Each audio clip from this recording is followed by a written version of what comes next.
completion.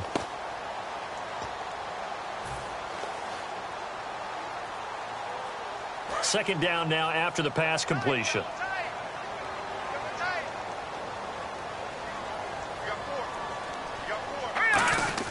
Now Allen. And his throw's going to be incomplete. The veteran tight end Mercedes Lewis, the intended receiver. Third down here. And for this offensive unit that we'll see here in just a second, T.J. Yeldon is certainly someone to mention. Came out of Alabama with a lot of attention, but earned it. This guy is better and better at a lighter weight. Shifty back who can finish with power.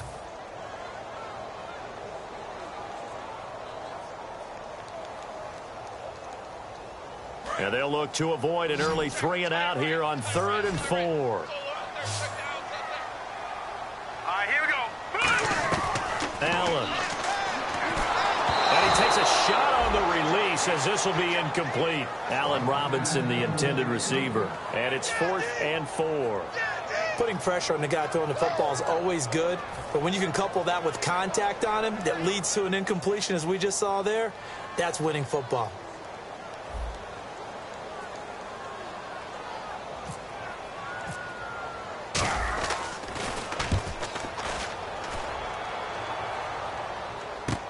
Oh, he'll field it in the end zone. Officially, that'll be a 63-yard punt. Well done. And the Ravens will take over at their own 20-yard line.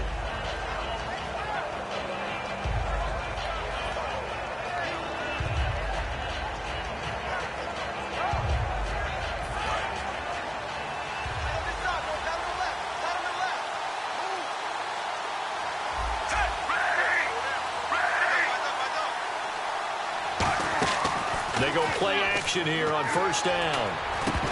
And his first pass is incomplete.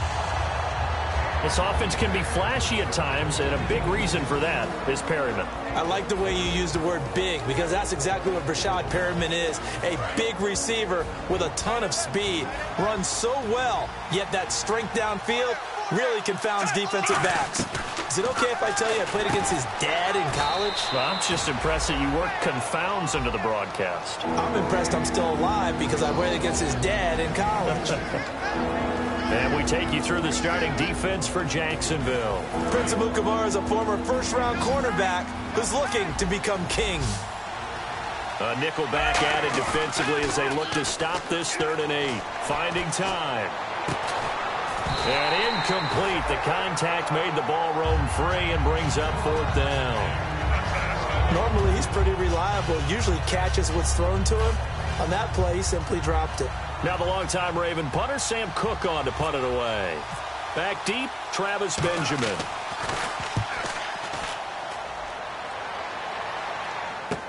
Taken from just outside the 30.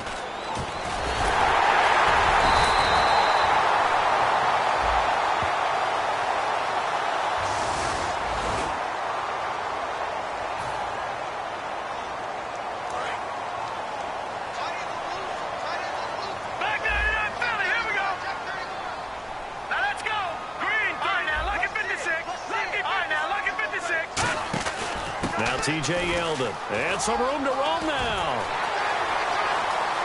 And he cuts it out left sideline. Room ahead. Touchdown, Jaguars. T.J. Yeldon, his 3rd touchdown now on the year. And the Jags have taken the early lead. And on that long run, maybe the defense caught napping a little bit. The concentration level may not have been there. I agree with you on that one, because those types of plays, when they result like that, they're almost like big bolts of lightning, aren't they? Whoosh, and off he goes. Set now to kick this one away, and off it goes. And that'll carry over the back line of the end zone for a touchback. The Ravens offense now, they get ready to head back on the field. And last time this unit was out here, costly turnover, and then that turned into 6 points. They've got to make amends. And how many times have we sat in meetings with coaches and they use the term complementary football? Offense take care of the defense, defense take care of the offense. That didn't happen on the last possession. This is a chance for them to pick themselves back up and help their team. Yeah, we'll see if they can recoup and recover. They come out here in the eye. Flacco here on second down. And Aiken with it over the middle. 6 yards is the pickup, and that'll lead to a third down. When you see zone defense and you know you've got a drag route on as your primary call, you've got to be really careful as a passer about how far you let your guy go because he might wander into some tough coverage.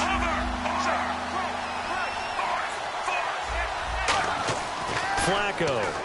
Now a hit, and Flacco drops the football. It's loose. And they will take over at the 26-yard line.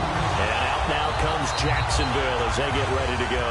And they hit the home run last drive. One play on the ground all the way to the house. Now the defense, maybe they're expecting a run here.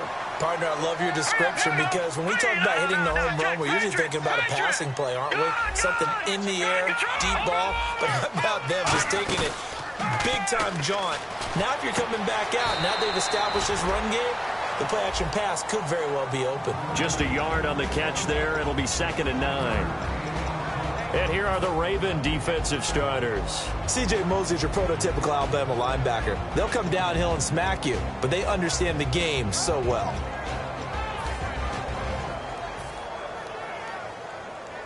Completed pass play. Now let's see if they go back to the air or to the ground. Yeldon, the lone running back.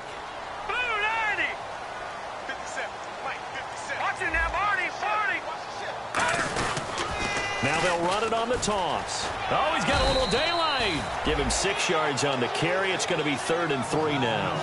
I know the toss play begins with the guy taking the snap and turning around and tossing it to the runner. But where the real intrigue is, can they seal the edge, whether it's an offensive tackle or a tight end, in the direction they want to run the football? If they do that, that's the result that you get, that type of a gain. If they don't, oftentimes it's not a very successful play. Here's a play fake as they set up to throw. Going right side here, and that's complete. And he gets the first down yardage before he's brought down just outside the 10 at the 11. That coach is always harp on the quarterback reading the defense and getting it to the open man. That's good recognition there. And how about what he did after the catch? Yeah, hit your tight end, let him get some rack. Yeah, when he gets moving, not many guys want to come over and put a hit on him, do they? A first down carry now for Yeldon. And he will get this into the end zone for a Jaguar touchdown. T.J. Yeldon with his 2nd touchdown of the game, 4th of the year. And the Jaguars add 6 to their lead. Now Myers for the extra point. And this is no good. Missed the PAT, so they fail to connect, and this remains a 13-0 game. Here's the Jaguar kick team now as they run up and send this one away. This will be taken to the back of the end zone. And he's able to get it across the 20, but not by much, as he's marked down at the 21-yard line. And now Baltimore gets set to take the field. And they had the fumble last time that led to a touchdown. That's a no-no. We'll see what they do here this go-around. A big no-no. Put that in capital letters. Turning it over, the other team takes it down and scores. That can be a deflator for a football team. Now it's up to the offense to get back out on the field and pick things up. Now, they're out there. We'll see if they can pick those things back up.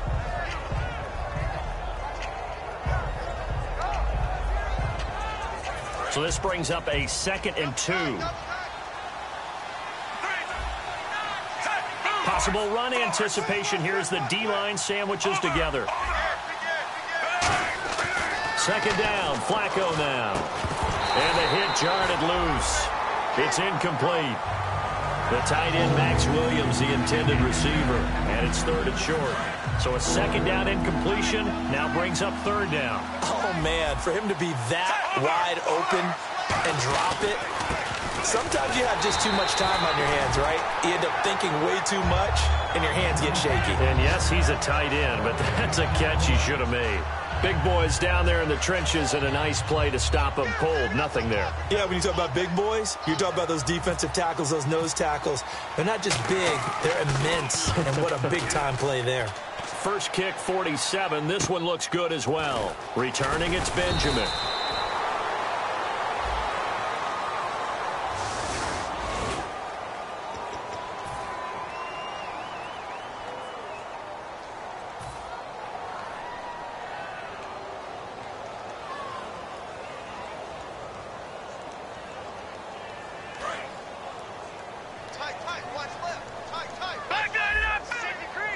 They come up in an offset eye. Now on first down, he'll drop to throw it. Oh, look at Thomas wide open. And he's brought down after a good gain. It's a gain of 20 that time. And it's good enough for a Jacksonville first. All right, I'm doing my rudimentary math here. That's his third catch here in the first quarter. I don't know if it's just game plan or he's just finding his way open. Well, maybe a little of both. They'll run it now out of the gun. And a minimal gain here as he's up to about the 47-yard line. 3 yards on the pickup there, and it'll be second down. We always like to talk about defense in terms of levels. First-level defensive line, second-level linebackers, third-level defensive backs. On that run, that was what we call a first-level run, and it was stopped by a second-level player. Catch here, left side, Thomas. It'll be a gain of 6, and that'll bring up what looks to be a third and inches. Can't be more than a half a foot. When you execute a drag or a crossing route really well and give them a chance to let it develop a little bit, you can gain some significant yardage hitting your tight end on that one. Third down now following the completed pass. They come out here in the eye. On third and short, going to their tight end.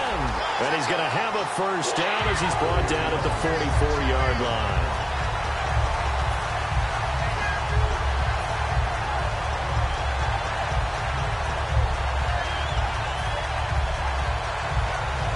Offense comes to the line now, first and 10.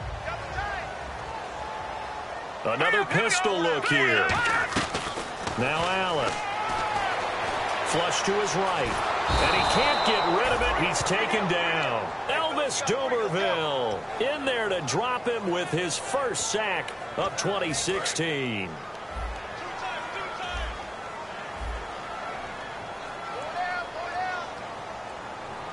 Yeldon, the lone running back. Allen. He finds Hearns left side. And he'll get it down here to the 43. 8 yards on the completion, but now they face third down. Partner, nothing complicated here. This is just a pretty simple drag route. You're exactly right, Brandon. Instead of throwing it downfield, they just throw it underneath and let the receiver do the work. On third down, he'll drop to throw. And he finds Julius Thomas. He got 18 yards out of that one, and it gets him a new set of downs. Alongside the former defensive back Charles Davis, I'm Brandon Gaudin. It's Jaguar football as we begin quarter number 2. And they're on the move here. They've got it first and 10.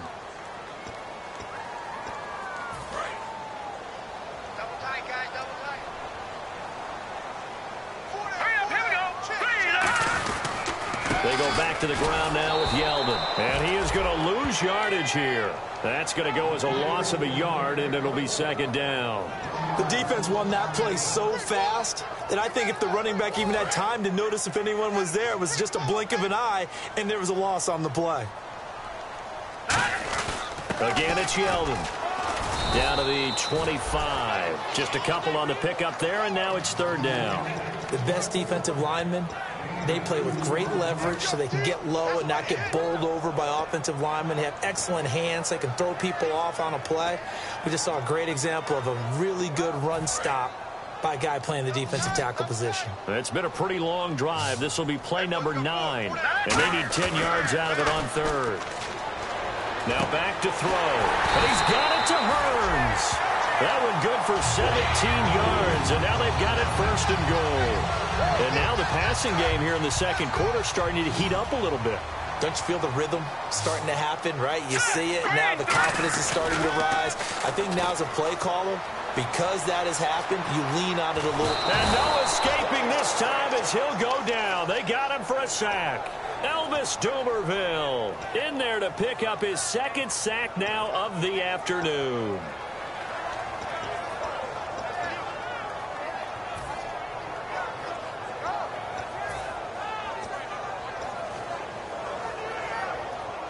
And now for the offense, this is play number 11 here on this drive. Second and goal. Defense digging in again here. On the run, it's Yeldon. That'll go as a loss of 5. And that'll make it third and goal. On goal-to-goal runs, when you create lost yardage plays, the only way that happens is either called pressure or what I like to call straight-ahead pursuit. A great read, and they get to the backfield and make the play. And that was a big chunk of yardage loss. Now under pressure, and he'll go down. Back at the 26-yard line. Elvis Dumervil able to disrupt yet another pass play. His third sack of the afternoon. And Myers able to knock it through, and that will swell the lead to 16. So they get the field goal, but part of that was a 14-play drive to get the 3. Normally, when you hold the ball that long, run that many plays, you end up in the end zone. There's a breakdown on the defense. Something happens. In this case, that didn't. But really good ball control by the offense. They're hoping that they can wear them down if they keep having drives like that. And now Baltimore gets set to take the field. And on that last drive, went for it on 4th, turned it over. A good job by their defense, though. They held them to 3, but this offense, they've got to be a little bit better, a little bit more careful here.